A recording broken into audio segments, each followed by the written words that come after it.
To our brothers and sisters out there. You know who this is. It's Lil Supreme. Just wanted to build with you momentarily because I'm about to, which is knowledge. When you're dealing with, hold on, let me see something.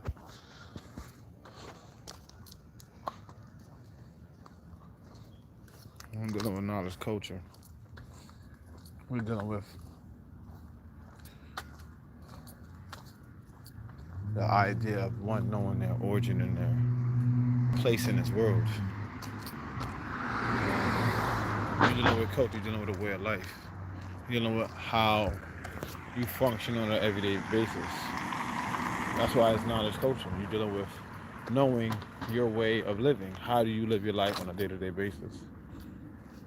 Now, when you don't have proper knowledge of your culture, you're doomed to be easily led in the wrong direction. And what I wanted to build on today, real quick, on today's degree is what does today's degree mean to me in maybe a couple words? Well, here's the thing. When you're looking at knowledge culture, right?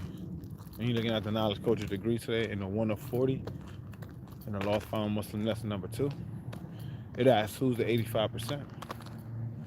And it says, they are the uncivilized people, poisonous animal eaters, slaves of mental death and power.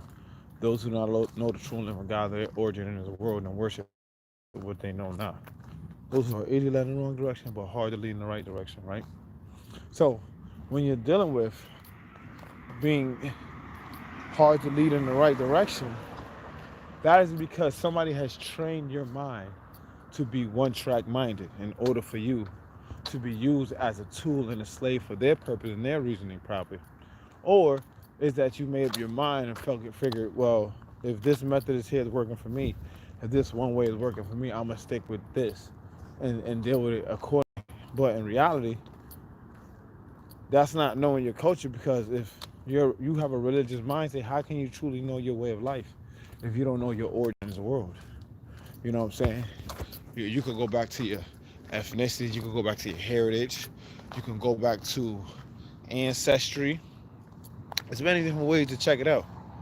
But like I said, it's only one true way to get understanding, and that's through knowing your origin and knowing your culture, studying your history. That's what today's math is, basically studying your history. And those that don't study history are always doomed to repeat it, or fail to study history and learn history are always going to be doomed to repeat it. So no matter what the situation is, it's always going to always happen in the negative aspect of not turning out right and exact.